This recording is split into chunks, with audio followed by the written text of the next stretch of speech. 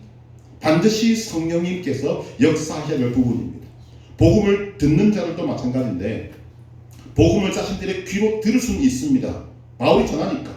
그런데 구원의 역사를 만들어내는 것은 사람의 능력이 아니라 성령님이 하셔야 하는 일입니다. 그래서 반드시 성령이 도우셔야 하는 것입니다. 그래서 고린도전서 2장 5절에 말합니다. 너희 믿음이 사람의 지혜에 있지 아니하고 다만 하나님의 능력에 있게 하려 하였노라.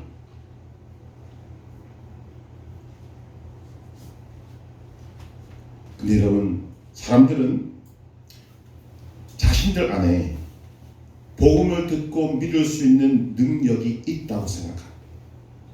진리를 깨우칠 능력이 있다고 생각하고 하나님의 말씀을 들으면 이해할 수 있다고 생각합니다. 하나님을 알 수 있는 능력이 자신들에게 있다고 생각합니다. 이런 생각이 어떻게 나오는가를 보면 여러분도 익히 들었던 말이 있을 것입니다.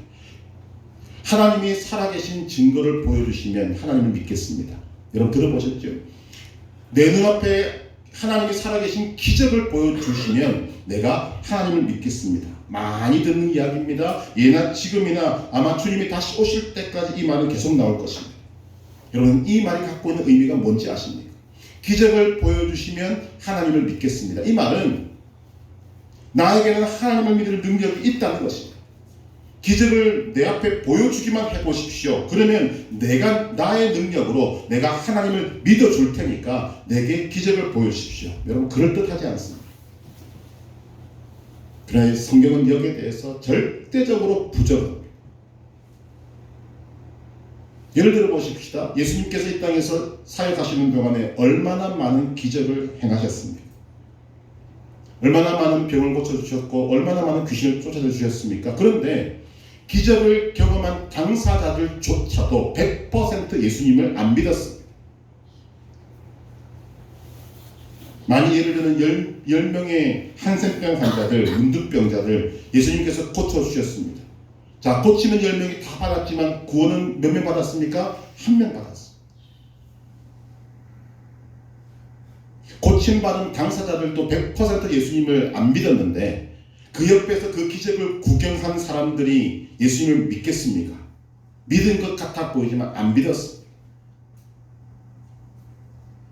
오늘 사람들이 여기에 넘어가는 것입니다. 내 안에 믿을 능력이 있다. 그러니까 내가 무언가를 보기만 하면, 기적을 보기만 하면 나는 하나님을 믿을 수 있다. 그런데 하나님은 그에게 기적 안 보여주십니다. 왜? 그는 기적을 보아도 안 믿을 사람이기 때문에.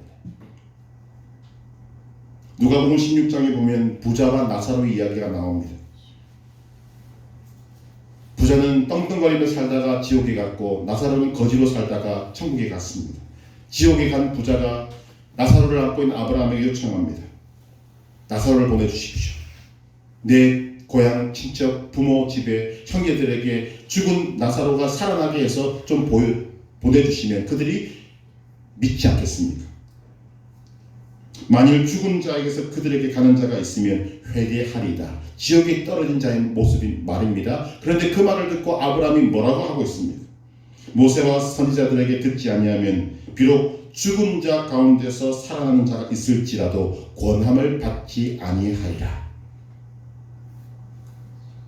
그래서 성령이 역사하지 않으면 아무리 기적이 일어나고 그 기적의 당사자라 하더라도 그는 예수님을 믿지 못합니다. 여러분 잘 아셔야 됩니다. 기적이 구원과 변화의 계기는 될 수 있지만 기적 자체가 구원과 변화를 가져오는 것은 아닙니다. 기적의 순간에 기적의 당사자가 예수를 믿었다. 이 말은 기적이 만든 것이 아니라 기적의 순간에 지혜와 계시의 영인 성령님께서 그에게 역사하셨기 때문에 그가 예수를 믿게 되는 것입니다. 성령의 감화 감동이 없으면 아무리 기적의 당사자라도 구원을 얻지 못합니다. 우리는 이것을 분명히 알아야 합니다. 이것을 안다면 이것을 여러분들이 인정이 되신다면 바울이 기도하는 그 내용을 우리는 명심하고 기도해 나가야 하는 것입니다. 지혜와 계시의 영을 주사 하나님을 알게 하옵소서. 여러분, 끊임없이 우리에게는 내가 할 수 있다, 나는 내게 힘과 능력이 있다는 것이 끊임없이 솟아오릅니다. 성경은 여기에 대해서 여지없이 계속적으로 말하고 있습니다. 고린도전서 2장 8절에서 12절 말씀을 읽어드리면 이런 것입니다. 이 지혜는 이 세대의 통치자들이 한 사람도 알지 못하였나니 만일 알았더라면 영광의 주를 십자가에 못 박지 아니하였으리라. 기록된 바 하나님이 자기를 사랑하는 자들을 위하여 예비하신 모든 것은 눈으로 보지 못하고 귀로 듣지 못하고 사람의 마음으로 생각하지도 못하였다 함과 같으니라. 오직 하나님이 성령으로 이것을 우리에게 보이셨으니 성령은 모든 것 곧 하나님의 깊은 것까지도 통달하시느니라. 사람의 일을 사람의 속에 있는 영 외에 누가 알리요? 이와 같이 하나님의 일도 하나님의 영 외에는 아무도 알지 못하느니라. 우리가 세상의 영을 받지 아니하고 오직 하나님으로부터 온 영을 받았으니 이는 우리로 하여금 하나님께서 우리에게 은혜로 주신 것들을 알게 하려 하심이라. 바울이 말하고 있는 이 지혜가 무엇입니까? 하나님의 지혜인 십자가를 말하고 있습니다. 십자가를 통해 인간을 구원하시겠다는 하나님의 지혜, 이것을 아는 사람이 한 사람도 없었다. 십자가에 담긴 하나님의 사랑과 자비와 긍휼과 복은 눈으로 보지 못하고 귀로 듣지 못하고 마음으로 생각하지도 못했던 것들이다. 그럼 어떻게 알 수 있는가? 오직 성령만이. 오직 성령만이 알게 하시고 오직 성령만이 중생케 하시고 오직 성령만이 그 뒤에 담겨있는 모든 복들을 우리에게 깨닫게 하시고 알게 하시고 누리게 하신다. 오직 성령만이 하신다. 바울이 지금 그 이야기를 하고 있는 것입니다.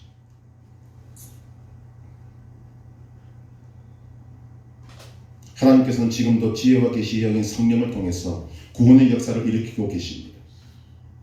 많은 간증을 제가 들어보면 소위 일반적으로 구원 얻은 사람들의 거듭남의 순간들은 두 종류로 나누어지는 것 같습니다. 하나는 이유를 알 수 없는 눈물과 함께 지난 날들의 죄가 영화처럼 지나가고 회개가 터지고 하나님의 사랑이 느껴지고 구원의 확신과 함께 변화가 일어나는 것입니다. 간증의 한 축을 차지하고 있습니다. 이유를 모릅니다. 그냥 앉았는데 눈물이 흐릅니다. 마음이 그렇게 번잡했던 것이 사라지고 평화가 밀려옵니다. 그리고 내가 전혀 알지도 못했던 하나님의 사랑이 느껴지고 어릴 때 지었던 죄가 눈앞을 지나가면서 또 회개하게 돼요. 이것이 하나의 한 축이라면 또 하나의 축이 있습니다.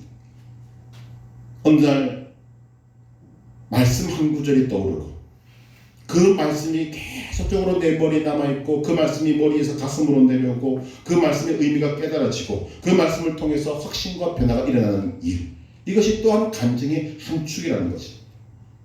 어떤 경우든 두 경우를 대표적으로 본다면 우리가 만들어낼 수 있는 것이 아닙니다.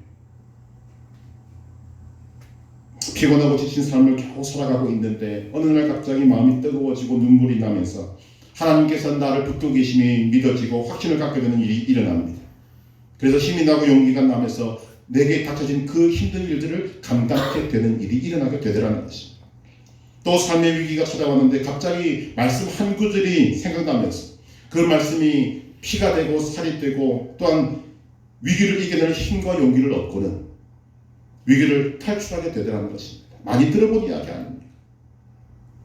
제가 수많은 사람들의 간증을 들어보니까 딱 이 두 부류로 나누어집니다. 물론 사도 바울과 같이 직접 예수님이 나타나셔서 예수님을 만난 사람들도 있습니다만 대부분의 간증을 들어보면 이 두 가지 축으로 나가더라는 거죠.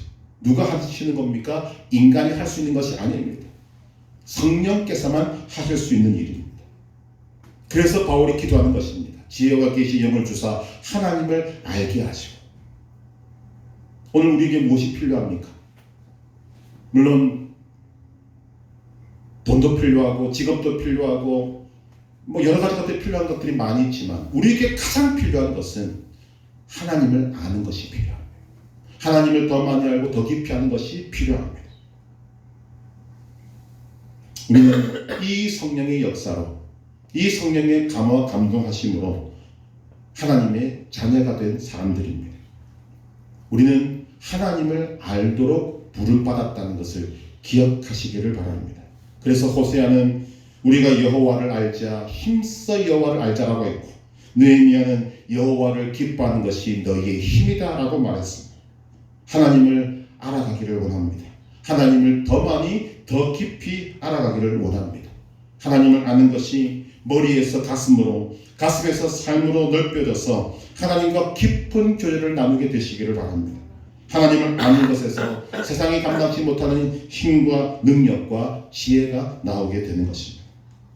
그런데 이 하나님을 아는 것은 우리의 힘과 능력과 지식과 경험으로 알 수 있는 것이 아닙니다. 지혜와 계시의 영인 성령께서 알려주시지 않으면 누구도 하나님을 알 수 없는 것입니다. 이것을 설명해 주는 것이 여러분 보는 것입니다. 여러분 우리가 착각하는 것이 무엇인가 하면 시력이 좋으면 보일 것 같습니다. 아닙니다. 아무리 눈이 좋아도 빛이 없으면 못 봅니다. 제가 지금 쭉 설명드린 내용이 바로 그 내용입니다. 사람들은 자꾸만 나의 시력이 좋다고 이야기합니다. 나는 볼 수 있다고 이야기합니다. 그러나 아무리 내 눈이 좋고 시력이 좋아도 빛이 비추지 않으면 어둠 속에서는 인간은 눈뜬 장님과 똑같은 거죠. 지금 바울이 그 이야기를 하고 있습니다. 사람들은 자꾸만 자신의 힘과 능력을 내세웁니다만 그러나 빛이 비추지 않으면 못 봅니다. 똑같은 것입니다. 우리에게는 하나님을 알 수 있는 힘과 능력이 없습니다. 지혜와 계시의 영이 성령께서 생명의 빛을 비춰주셔야 우리는 하나님을 알게 되는 것입니다. 우리가 어떤 태도와 자세와 기도로 나아가야 하겠습니까? 성령님, 빛을 비춰 주시옵소서. 깨닫게 하여 주시옵소서. 하나님을 알게 하여 주시옵소서. 하나님을 더 많이 더 깊이 알게 하여 주시옵소서. 우리가 이렇게 기도할 때 하나님께서는 반드시 응답하실 줄로 믿습니다. 왜냐하면 하나님을 아는 것이 우리의 창조 목적이기 때문입니다. 하나님의 뜻에 맞기 때문입니다. 하나님께서 지혜와 계시 영의 성령을 주셔서 하나님을 알게 하시고 하나님을 아는 것에 길이와 깊이와 넓이와 높이가 자라서 세상도 이기고 세상의 빛을 비추는 빛된 성도들, 하나님을 아는 성도들, 하나님 때문에 정말 세상이 감당치 못할 성도들 되시기를 주님의 이름으로 축복합니다.